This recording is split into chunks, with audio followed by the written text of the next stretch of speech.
Всем здравствуйте! Вы на канале у Маруси. Сегодня я готовлю варенье из зеленой шишки по сухому типу. Варенье называется сухое. Его варить не нужно, готовится оно очень легко, очень просто. Но нужно, чтобы была солнечная погода, потому что нам нужно солнышко. Собираем шишки. Шишки собираются в конце июня, в начале июля. Они в этот момент самые соки, конечно, в зависимости от региона. У кого-то даже в начале июня уже шишка есть. Собираем сосновая только шишка. Лучше собрать шишки, которые находятся сверху, а не на нижних лапах, потому что верхние шишки, женские, они более полезные. Ну, в них больше эфирных маслов, кстати. Сама шишка по себе чем хороша? Это огромное количество витаминов. Это отличные бактерицидные свойства, противогрибковые, лечение сердечно-сосудистых, простудных заболеваний. Ради профилактики его даже можно употреблять детям. Детям во время простудных заболеваний можно давать такое варенье, как лечебное. И оно готовится очень легко. После того, как шишки собрали, если у вас есть желание, вы можете ее помыть. Но мыть ее смысла нету, потому что на ней камень, и то есть все липнет и так далее. Берем дощечку, накрываем каким-нибудь пакетиком, чтобы не оставалось камень. Отрезаем вот эти верхушечки. Я неправильно делаю. Заговорилась я совсем и забыла. Чуть-чуть забыла, что сухое мы готовим варенье. А для сухого варенья шишку нужно ложить в баночку не целую, а резать пополам. Вот так вот разрезаем ее. Видите, вот она какая.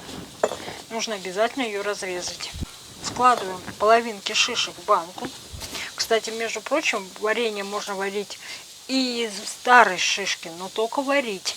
Сухое варенье старой шишки не сделаешь. Когда хорошо это варенье? Когда лечим простудные заболевания. Кстати, между прочим, этим вареньем хорошо лечится астма. Снимаются отеки.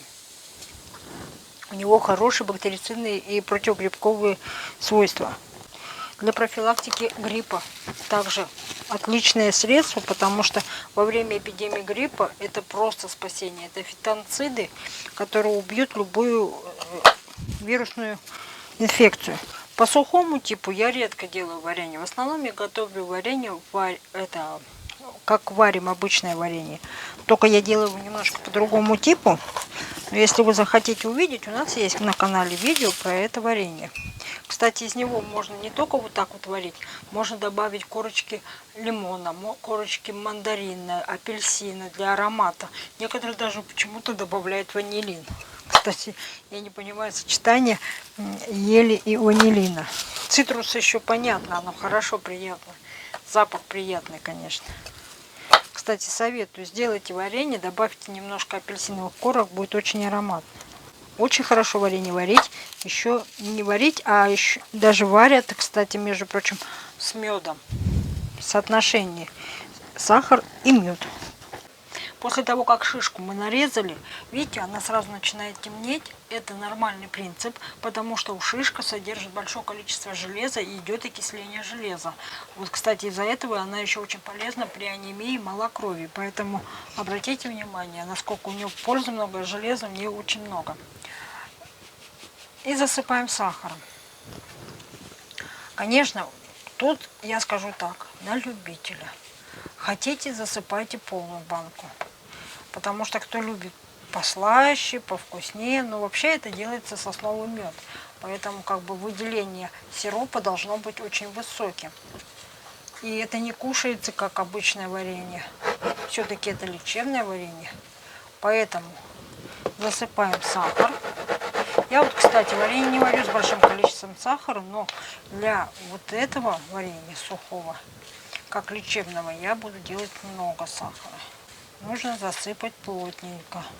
Воду добавлять не нужно. Закрываем крышечкой плотненько.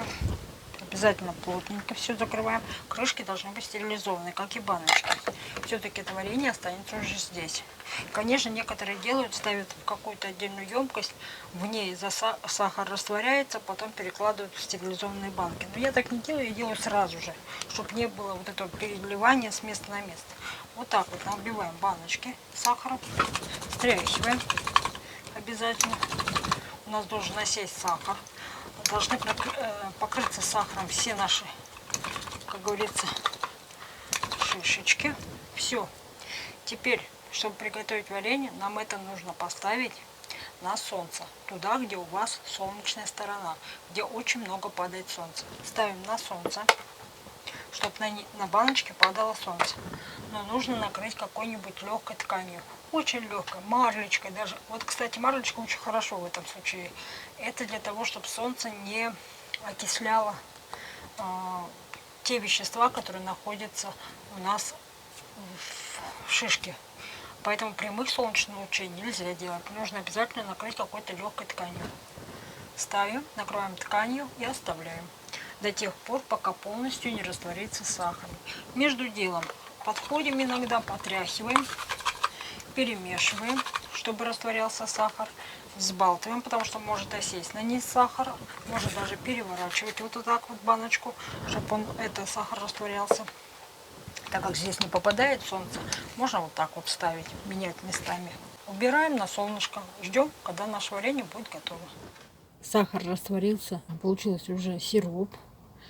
Он даже немножечко начинает бродить, но это нормально, потому что на солнышке стоял. Теперь нужно его обязательно убрать в холодное место. В холодильник желательно убрать, и пусть в холодильнике стоит. Принимают как лечебное средство для детей, даем 1/3 чайной ложки во время простудных заболеваний или для профилактики 1 раз в день. Если пьет взрослый, тогда по столовой ложке 2 раза в день как профилактическое средство и 3 раза в день как лечебное, тоже по столовой ложке. Кому понравилось сухое варенье из шишек, приготовьте, не пожалеете, и опять же это дополнительная витаминная добавка в ваш рацион. Всем, кому понравилось, ставим пальчик вверх, не забываем подписываться, кто не подписался. Всем до новых встреч, пока!